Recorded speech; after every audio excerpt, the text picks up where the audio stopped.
അസഹിഷ്ണുത പ്രകടിപ്പിക്കുന്ന RSSകാരെക്കാളും അന്ധതയുള്ളവരാണ് മലപ്പട്ടത്തെ കഴിഞ്ഞ ദിവസത്തെ അക്രമത്തിന് പിന്നിലെന്ന് DCC പ്രസിഡന്റ് അഡ്വക്കേറ്റ് മാർട്ടിൻ ജോർജും യൂത്ത് കോൺഗ്രസ് ജില്ലാ പ്രസിഡന്റ് നടത്തിയ വാർത്താ സമ്മേളനത്തിൽ പറഞ്ഞു. ഗാന്ധി ഛായാചിത്രം പോലും കണ്ടാൽ അസഹിഷ്ണുത പ്രകടിപ്പിക്കുന്ന RSSകാരെക്കാളും അന്ധതയുള്ളവരാണ് മലപ്പട്ടത്തെ കഴിഞ്ഞ ദിവസങ്ങളിലെ അക്രമത്തിന് പിന്നിലെന്ന് DCC പ്രസിഡന്റ് അഡ്വക്കേറ്റ് മാർട്ടിൻ ജോർജും യൂത്ത് കോൺഗ്രസ് ജില്ലാ പ്രസിഡന്റും സംയുക്തമായി വിളിച്ച പത്രസമ്മേളനത്തിൽ പറഞ്ഞു. അവരുടെ തണലിൽ അധികാരം കൈയാളുന്ന പിണറായി വിജയൻ കേരളത്തിന്റെ CPMനെ RSSനേക്കാൾ കൂടുതൽ ഗാന്ധി വിരോധം പ്രകടിപ്പിച്ച് മോദിയെയും BJPയെയും സന്തോഷിപ്പിക്കാൻ ശ്രമിക്കുകയാണ്. അതിനുള്ള അസഹിഷ്ണുതയാണ് ഇവർ പ്രകടിപ്പിക്കുന്നത്. ഗാന്ധി നിന്ദക്കെതിരെ 21-ന് ചൊവ്വാഴ്ച രാവിലെ 9 മണി മുതൽ വൈകിട്ട് 5 മണി വരെ കണ്ണൂർ സ്റ്റേഡിയം കോർണറിൽ DCC പ്രസിഡന്റ് അഡ്വക്കേറ്റ് മാർട്ടിൻ ജോർജും യൂത്ത് കോൺഗ്രസ് പ്രസിഡന്റ് വിജിൽ മോഹനും ഉപവാസ സമരം അനുഷ്ഠിക്കുമെന്നും ഇരുവരും DCCയിൽ വിളിച്ചു ചേർത്ത വാർത്താ സമ്മേളനത്തിൽ പറഞ്ഞു. അതിൽ പ്രതിഷേധിച്ചുകൊണ്ടാണ് യൂത്ത് കോൺഗ്രസുകാരെ അവിടെ പ്രതിഷേധ യോഗം ചേർന്നത്. ആ പ്രതിഷേധ യോഗത്തിലേക്ക് കല്ലുകൾ എടുത്ത് എറിഞ്ഞത് നിങ്ങൾ കണ്ടതാണ്. ആ കല്ലെറിയുന്നത്, ആ കല്ല് ഇതാ ഇവിടെ നിങ്ങൾക്ക് കാണാം. അതിൻ്റെ ഫോട്ടോ അടക്കം നിങ്ങളൊക്കെ കണ്ടതാണ്. അവിടെ ഫോട്ടോ അടക്കം എവിടെയുണ്ട്. ഷിനോജ് എന്ന് പറയുന്ന ഒരു വ്യക്തിയുടെ ഇതാ മാരകമായ ആയുധങ്ങൾ ഇരിക്കുന്നു. അതുപോലെ ലോക്കൽ സെക്രട്ടറി സജിത്ത് ഉൾപ്പെടെയുള്ളവരാണ് അന്ന് ഈ അക്രമത്തിന് നേതൃത്വം കൊടുത്തത്. ഗാന്ധിയുടെ പ്രതിമ തകർത്തിട്ട് അവിടെ ഒരു പ്രതിഷേധ യോഗം പോലും നടത്താൻ വിടില്ല എന്ന് പറയുന്നത് ഇത് എവിടുത്തെ ന്യായമാണ്? ഞങ്ങൾ അതിൽ അവിടെ അതിനുശേഷം ഞങ്ങൾ അവിടെ സ്തൂപം കെട്ടുമെന്ന് പറഞ്ഞു. സ്തൂപത്തിൻ്റെ പ്രാഥമിക കർമ്മങ്ങളെല്ലാം നടത്തി, കാര്യങ്ങളെല്ലാം ചെയ്തു.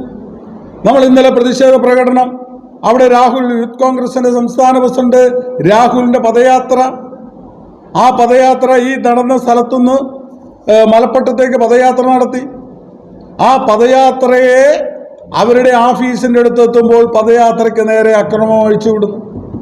കുപ്പിച്ചില്ലുകൾ ഉൾപ്പെടെയുള്ളവ എടുത്തെറിയുന്നു. മാരകമായ അക്രമങ്ങളാണ് അവിടെ നടത്തിയത്. KPCCയുടെ പ്രസിഡന്റ് പ്രസംഗിക്കുന്ന മുൻ പ്രസിഡന്റ് വർക്കിംഗ് കമ്മിറ്റി മെമ്പറായിട്ടുള്ള K. സുധാകരൻ പ്രസംഗിക്കുന്ന സമയത്ത് അവിടെ അക്രമം അഴിച്ചുവിടുന്നു. ഭീകരമായ അന്തരീക്ഷം സൃഷ്ടിക്കുന്നു. എന്തിനു വേണ്ടിയാണ് ഇത് ചെയ്യുന്നത്? എന്നിട്ട് അവർ ഇന്നലെ രാത്രിയിൽ അവർ പറഞ്ഞത് ഞങ്ങളല്ല അക്രമം നടത്തിയത്, അത് യൂത്ത് കോൺഗ്രസ്സുകാരാണ് അക്രമം നടത്തിയതെന്ന് പറയും. അവിടെ ദൃശ്യങ്ങളെടുത്ത് പരിശോധിച്ച് ആരാണ് ആദ്യം അക്രമത്തിന് തുടക്കം കുറിച്ചതെന്ന് കൃത്യമായി മനസ്സിലാവും. CPMനെ സംബന്ധിച്ചിടത്തോളം ഒരിക്കലും അവർ സത്യം പറഞ്ഞിട്ടില്ല, സത്യം പറഞ്ഞ് ശീലിച്ചിട്ടുമില്ല. നിങ്ങൾക്കറിയാലോ, 2-3 വർഷം മുമ്പ് അവിടെ ഇതേ മലപ്പട്ടത്ത് മണ്ഡലം കോൺഗ്രസ് കമ്മിറ്റി ഓഫീസ് കരിയോയിൽ വെച്ചിട്ട് മുഴുവൻ നശിപ്പിച്ചത് കണ്ടല്ലോ. അന്ന് അവിടെ CPMന്റെ ജില്ലാ കമ്മിറ്റി നേതാവായിട്ടുള്ള TK ഗോവിന്ദൻ മാഷ്, അദ്ദേഹം അവിടെ, ഞാൻ അവിടെ ആ ഓഫീസ് സന്ദർശിക്കുമ്പോൾ അദ്ദേഹം അവിടെ വന്നിരുന്നു. അദ്ദേഹം വന്നിട്ട് പറയുന്നത് ഇത് ഞങ്ങളല്ല, അത് ഞങ്ങളല്ല എന്ന് അറിയിക്കാൻ വേണ്ടിയാണ് ഒരു ഉളുപ്പും ഇല്ലാതെ ആ ഓഫീസ് സന്ദർശിക്കാൻ വേണ്ടി വന്നത്. ആ ഓഫീസ് സന്ദർശിച്ച് അയാൾ പറയുന്നു, എന്നോടടക്കം പറഞ്ഞു, ഞങ്ങളല്ല, ഞങ്ങളത് ആക്രമിച്ചിട്ടില്ല.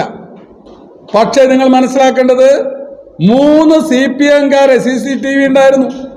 ഞങ്ങൾ കൃത്യമായി കാണിച്ചു കൊടുത്തു.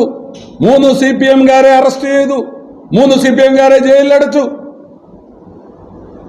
ആരാണ് ഭരിച്ചത്? ഞങ്ങളല്ല ഭരിക്കുന്നത്.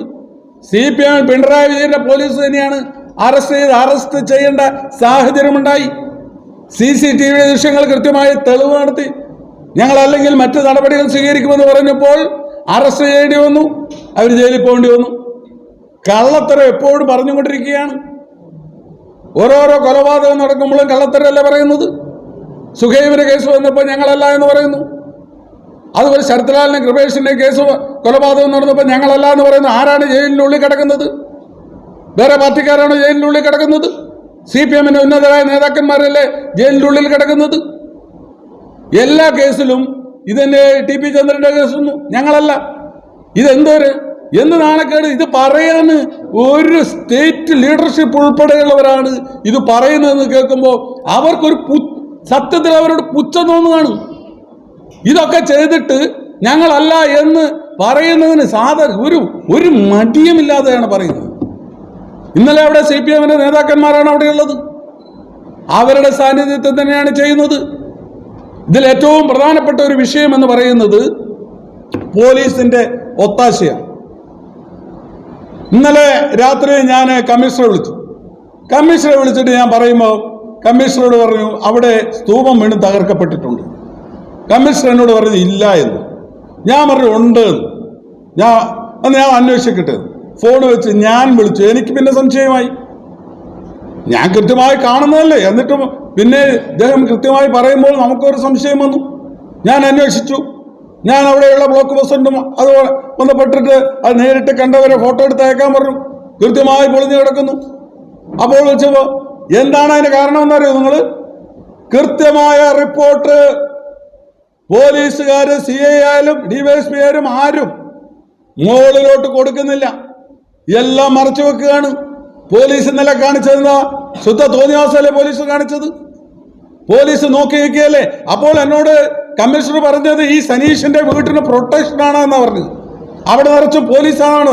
ഈ സനീഷിന്റെ വീടിന്റെ മുറ്റത്തുള്ള ആ സ്തൂപം തകർക്കുമ്പോൾ ഈ പോലീസുകാർ പ്രൊട്ടക്ഷൻ, അവരെന്തിനു പ്രൊട്ടക്ഷൻ? ആർക്ക് വേണ്ടിയിട്ടാണ് അവർ പ്രൊട്ടക്ഷൻ നിന്നത്? പ്രൊട്ടക്ഷൻ നിൽക്കുമ്പോൾ ഈ സ്തൂപത്തിന് മുമ്പിലല്ലേ അവർ പ്രൊട്ടക്ഷൻ നിൽക്കുന്നത്? എന്നിട്ട് എങ്ങനെ സ്തൂപം തകർക്കപ്പെടുന്നു? ആർക്കാണ് അവർ പ്രൊട്ടക്ഷൻ നിന്നത്? അതിൽ നിന്ന് തന്നെ വ്യക്തമല്ലേ ഇത് നടത്തിയിരിക്കുന്നത് പോലീസിന്റെ ഒത്താശയോടുകൂടിയാണ് ഈ ആക്രമണം നടത്തിയിരിക്കുന്നത്. വളരെ വ്യക്തമായി അവിടെ മനസ്സിലാകുകയല്ലേ? പോലീസാണ് ഈ ആക്രമണത്തിന് നേതൃത്വം കൊടുത്തത് എന്നുള്ളത് അവിടെ വ്യക്തമാകുകയാണ്. നിങ്ങൾ തന്നെ ചിന്തിച്ചു നോക്കൂ. പോലീസിന്റെ പ്രൊട്ടക്ഷൻ സലീഷിന്റെ വീട്ടിലുണ്ട് എന്ന് പറയുമ്പോൾ ഈ സലീഷിന്റെ വീടിന്റെ മുമ്പിലുള്ള സ്തൂപം എങ്ങനെ തകർക്കപ്പെടുന്നു? അപ്പൊ പോലീസാണ് ഇതിനു വേണ്ട എല്ലാവിധ ഒത്താശകളും ചെയ്തു കൊടുക്കുന്നത് എന്നുള്ളത് ഇവിടെ വളരെ വ്യക്തമായി. എന്തിനാണ് ഇങ്ങനെ ഇത്ര ഭയപ്പെടുന്നത്? ഗാന്ധിജിയുടെ പ്രതിമ എന്തിന് ഇത്ര ഭയപ്പെടുന്നു? ഇവിടെ BJP-ക്കാർ ചെയ്യുന്നു അത് തന്നെയല്ലേ ഈ കേന്ദ്ര ഗവൺമെന്റ് ചെയ്യുന്നത്? ഗാന്ധിജിയുടെയും നെഹ്റുവിന്റെയും ഒക്കെ പേര് കേൾക്കുമ്പോൾ തന്നെ ഭയമാണ്. ഇത് തന്നെയാണ് ഇപ്പോൾ CPM-നും തുടങ്ങിയിരിക്കുന്നത്. കഴിഞ്ഞ തവണ തിരുവനന്തപുരത്ത് ഏതോ കൊലപാതകം, ക്രിമിനലുകൾ തമ്മിൽ നടന്ന പ്രതിമ അടിച്ചു തകർത്തു. എന്നിട്ട് ഒരു ഉളുപ്പുമില്ലാതെ ആഗസ്റ്റ് 15 വരുമ്പോഴും മറ്റു ദിനങ്ങൾ വരുമ്പോഴും അവരെന്താണ് ചെയ്യുന്നത്? അവർ ചെയ്യുന്നത് ഗാന്ധി സ്മൃതി സന്ദേശയാത്ര, ഗാന്ധിയുടെ പ്രതിമ അടിച്ചു കളയുക, എന്നിട്ട് ഒരു ഉളുപ്പുമില്ലാതെ ഗാന്ധി സ്മൃതി സന്ദേശയാത്ര.